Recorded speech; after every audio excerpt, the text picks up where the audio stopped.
I'm not supposed to be here. One thing that makes Link special is that he's a boy of many talents. One of his talents includes being an underpaid errand boy. In Link's Awakening, the trade quest is a very long, mandatory string of trading missions where you have to go through 14 objects. Now, it's important that I explain how the trade quest works itself, so you can understand what the skips actually do in relation. But if you already know the trade quest and the requirements it has on the main story, go ahead and skip to the next section. I'm not here to clickbait you, so the timestamps to the actual skips and tricks will be in the description. Alright, so how much time are you exactly saving by skipping the trade quest? Well, let me give you a quick recap of the quest itself.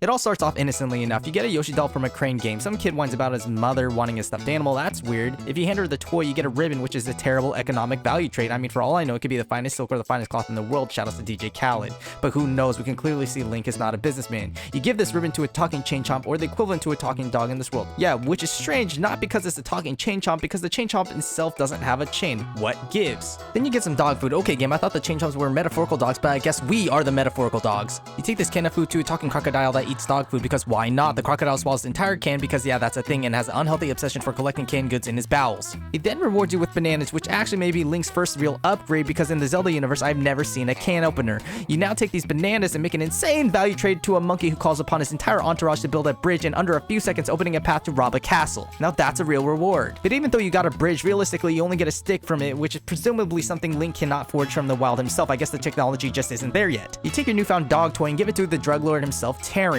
who decides that making stupid decisions is just not a one-time thing but a personality trait. While he knocks down that beehive, you swoop in and decide to randomly carry a bug's home around. You take that honeycomb and give it to a bear who is a chef. Maybe Terran isn't the only man who was eating mushrooms in the production of this game. Link is almost back in Value Town by getting a pineapple for his hard effort. Then you take that juicy fruit up to the middle of the mountains to save a starving man who in return for saving his life gives you a flower. Again, we have lost value here. The hibiscus you earn you will need to take back to a pompous goat who not only knows how to speak but can write too. Link should realize at this point he needs to escape quickly off the island so he can bring this goat to a talent show to win $1 million.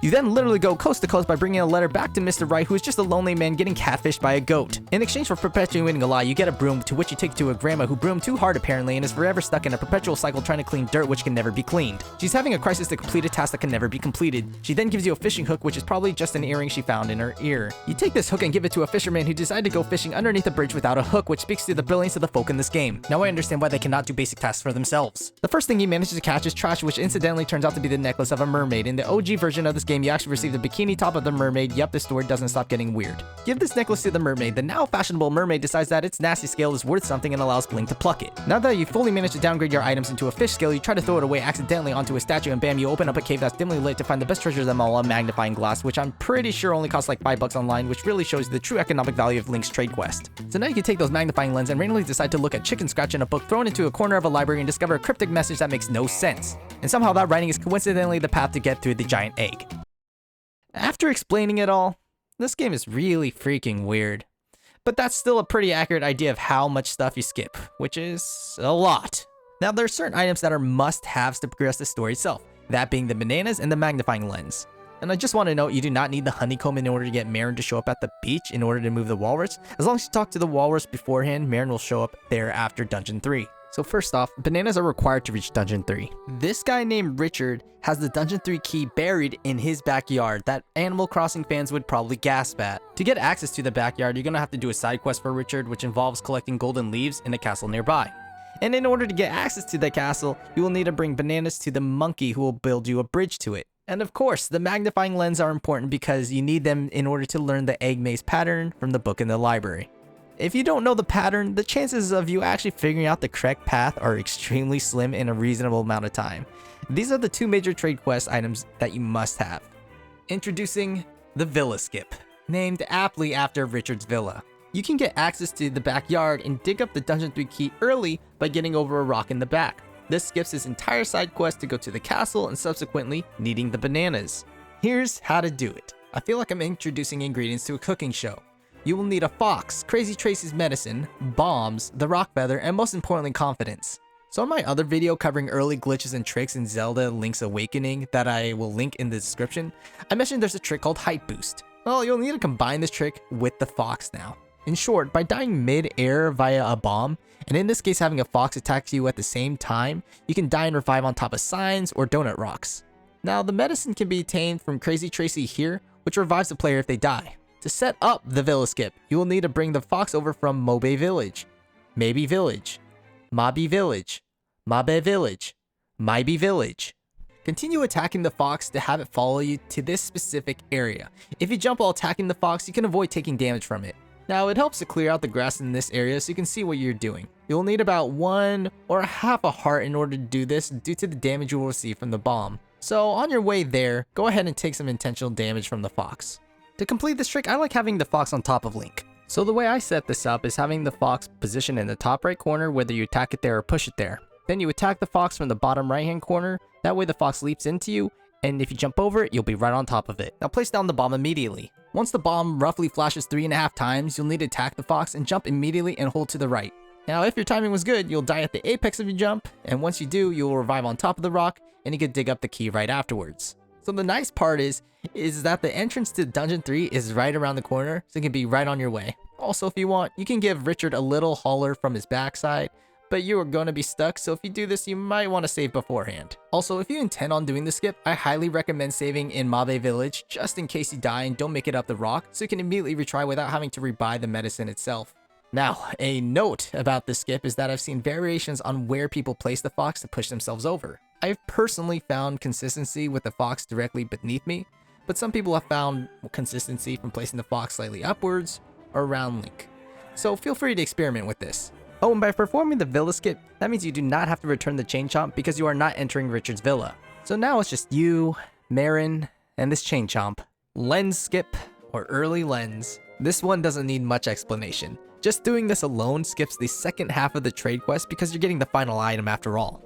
Now in order to do this skip, you will need to use air climbing. Air climbing is a trick you can perform on any ladder while you have the rooster beside you. And air climbing is essentially climbing an imaginary ladder, gaining a lot of height, and then using the rooster to fly a certain amount of distance to skip some obstacles or get over some ledges. So in particular for this clip, take the rooster down to this ladder. You will then use Rock's Feather to jump ever so slightly off the ladder so that it looks like Link is hovering in the air. From this position, grab the rooster, then you'll perform a series of inputs, which is tapping up on the analog stick, leaving it back in the neutral position, then holding up. Yeah, there's not a lot of inputs. But the tough part about this trick is the timing for those inputs. When you first grab the rooster, I personally find that it helps to not immediately hit up on the stick, but wait a slight second and then tap upwards. If you start to fly downwards into the cliff, you may have held up on the control stick instead of tapping it. Now immediately after tapping up, leave the control stick neutral. Once you see Link jerk down a little bit and latch onto the ladder, that's when you start holding up immediately.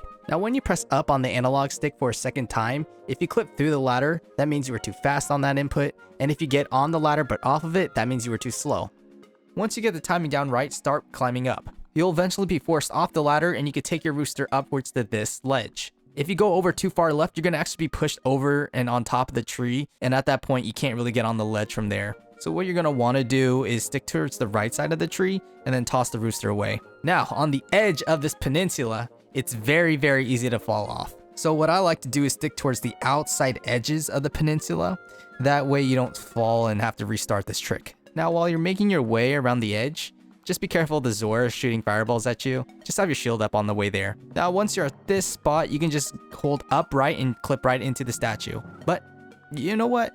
You could just toss everything I said out the window if you're ready to take it to the next level. Egg maze manipulation. With the hard work of a group of people in the Link's Awakening speedrunning community, they managed to figure out how the egg maze pattern is generated. In order to reach the final boss of the game, you need to traverse through the egg maze. And at the beginning of each new game, a new maze is randomly generated. Well, the egg maze has 8 doors you must navigate through in a row, and you don't know you actually failed the maze route until after those 8 doors have passed and you're not seeing the boss. So, how do you do this? In short, your pattern, or otherwise known as seed, is based on how many seconds has passed between the Nintendo Switch's power on to when the game is started. Now, what some speedrunners are doing is using a timer to count down how many seconds it takes from the system restart to the actual game start. Now, your pattern can be found on this website, and according to the website, how many seconds has passed by is equivalent to the seed or pattern you get. The seed itself may be off by plus, minus 1, 2, or even 3 due to timing precision issues. A link to the website will be in the description. So, how to do this? Restart your Switch console. After the screen turns off, start a timer. The number of seconds that has passed from the restart to the game start will be about equivalent to your seed number on the site.